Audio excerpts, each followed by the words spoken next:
Hay una planta que en este momento está creciendo en algún terreno baldío cerca de tu casa, en las orillas de los caminos, entre las grietas del asfalto, en los patios abandonados, en los bordes de los campos de cultivo. La has visto toda tu vida y probablemente nunca le prestaste atención porque alguien te dijo que era maleza, una mala hierba, algo que hay que arrancar. Pero esa planta, el amaranto, el huautli en náhuatl, fue durante miles de años uno de los cultivos más importantes de Mesoamérica, ocupando un lugar al lado del maíz y el frijol en la mesa de los pueblos que construyeron algunas de las civilizaciones más sofisticadas del continente americano. Y hoy, en las tiendas de productos naturales de Ciudad de México, Buenos Aires, Bogotá y Madrid, se vende en pequeñas bolsitas de 500 gramos a precios que tus bisabuelos encontrarían absolutamente ridículos, porque ellos lo cultivaban en su milpa sin pensar dos veces. Deja tu like, suscríbete y comparte. Comencemos. El amaranto pertenece al género Amaranthus, que incluye unas 70 especies distribuidas por todo el mundo. Las especies más importantes desde el punto de vista alimentario son Amaranthus hypochondriacus,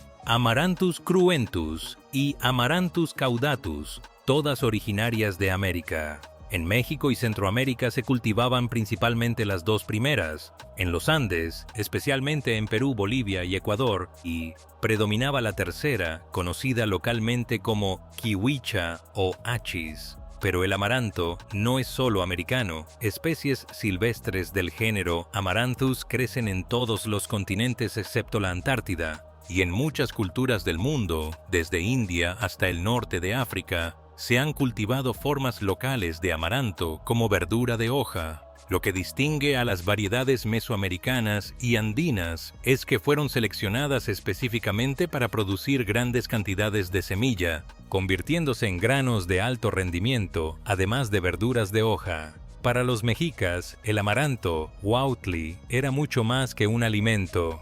Era un elemento central de la vida religiosa y ceremonial. Las semillas tostadas se molían y mezclaban con miel de maguey o con sangre para formar figuras de los dioses, especialmente de Huitzilopochtli, el dios del sol y la guerra, que se consumían en las ceremonias religiosas. Este rito, que los españoles observaron con horror y llamaron comunión diabólica, se practicaba en las grandes festividades del calendario azteca. El amaranto también era un tributo obligatorio que las provincias sometidas debían entregar a Tenochtitlán. Los registros del Códice Mendocino, elaborado poco después de la conquista, muestran que los pueblos tributarios enviaban anualmente a la capital azteca unas 200.000 fanegas de amaranto, equivalentes a varios miles de toneladas, junto con cantidades similares de maíz, frijol y chía.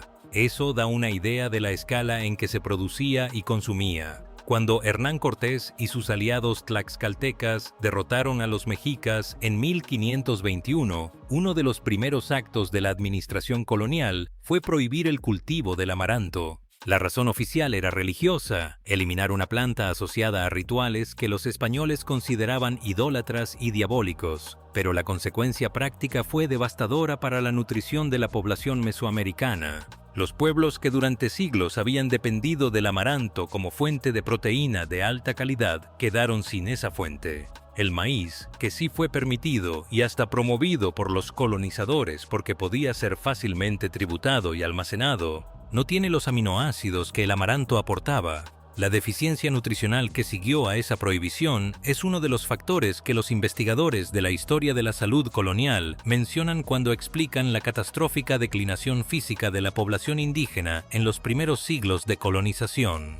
Fue un acto de destrucción cultural que tuvo consecuencias nutricionales medibles durante generaciones. El amaranto nunca desapareció completamente. Sobrevivió en los márgenes, en los jardines de las abuelas, en las milpas más alejadas, en los mercados indígenas que los colonizadores no controlaban completamente. Y en algunas regiones sobrevivió con nombre cambiado. En el centro de México, especialmente en los estados de Morelos, Tlaxcala y Ciudad de México, el alegría dulce hecho de semillas de amaranto tostadas y miel nunca dejó de venderse en mercados y ferias. En Oaxaca, el amaranto se siguió usando en moles y tamales. En los Andes peruanos, la kiwicha siguió siendo parte de la dieta de comunidades quechuas en la sierra. Pero a nivel de cultivo masivo, el amaranto fue marginado durante más de 400 años, reemplazado por los cereales europeos que la agricultura colonial promovió: trigo, cebada y centeno. La rehabilitación científica del amaranto comenzó en los años 70 del siglo XX, cuando investigadores de la Academia Nacional de Ciencias de Estados Unidos publicaron un informe que identificaba al amaranto como uno de los cultivos más prometedores del mundo para enfrentar la desnutrición global. El informe destacaba algo que los pueblos mesoamericanos habían sabido siempre: que las semillas de amaranto tienen un perfil proteico extraordinariamente completo.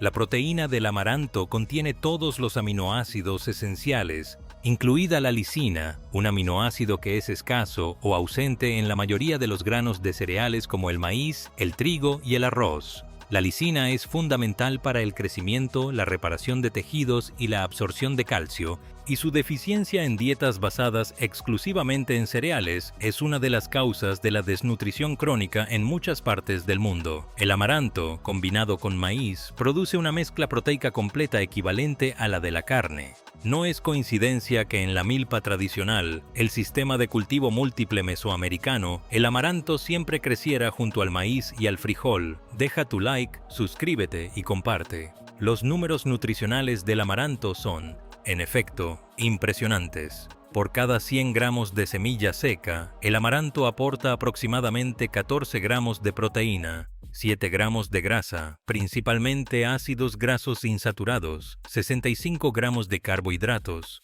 7 gramos de fibra, 160 miligramos de calcio, 7 miligramos de hierro y cantidades significativas de magnesio, fósforo, zinc y vitaminas del complejo B. Pero además de su contenido nutricional, el amaranto tiene una característica que lo hace valioso para personas con enfermedad celíaca o sensibilidad al gluten. No contiene gluten. Es un pseudo cereal. Botánicamente no es un grass, sino una dicotiledónea, y por lo tanto su proteína de almacenamiento es completamente diferente a las gliadinas y gluteninas del trigo que causan problemas en personas con celiaquía. Esto lo convierte en un sustituto viable del trigo para millones de personas que no pueden consumirlo. La planta en sí misma también tiene virtudes agronómicas notables. El amaranto crece con rapidez extraordinaria.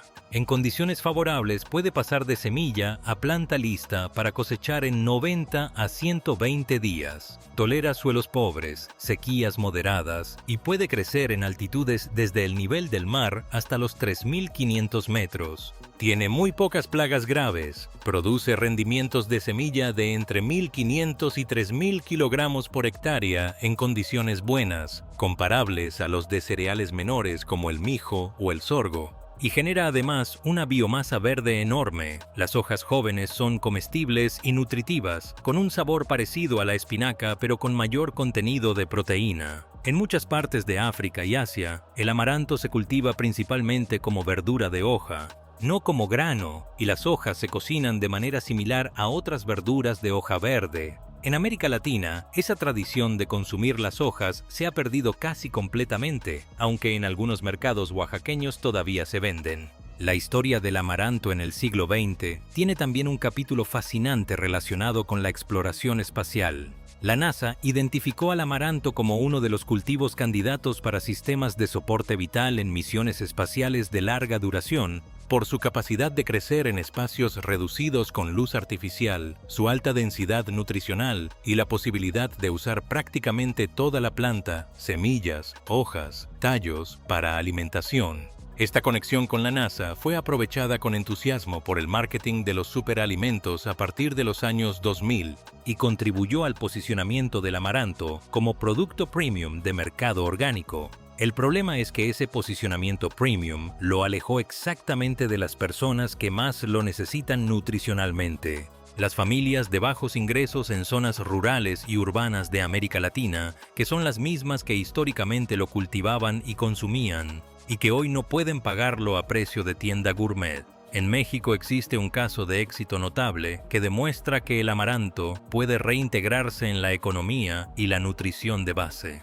El municipio de Tulyahualco, en la Ciudad de México, tiene una tradición ininterrumpida de cultivo de amaranto desde tiempos prehispánicos. Ahí, en las chinampas, los jardines flotantes de la zona lacustre del sur de la Cuenca de México, las familias de productores han mantenido vivo el cultivo durante siglos. Hoy, Tulyahualco es el mayor productor de amaranto de México, con cientos de familias que cultivan la planta y procesan sus semillas en alegrías, harinas, cereales y otros productos. El mercado local y el turismo gastronómico han generado una economía vibrante alrededor del amaranto. El problema es que ese modelo no se ha replicado a escala en el resto del país, y la producción nacional mexicana de amaranto sigue siendo muy pequeña comparada con el potencial del cultivo. Cultivar amaranto en casa es extraordinariamente sencillo.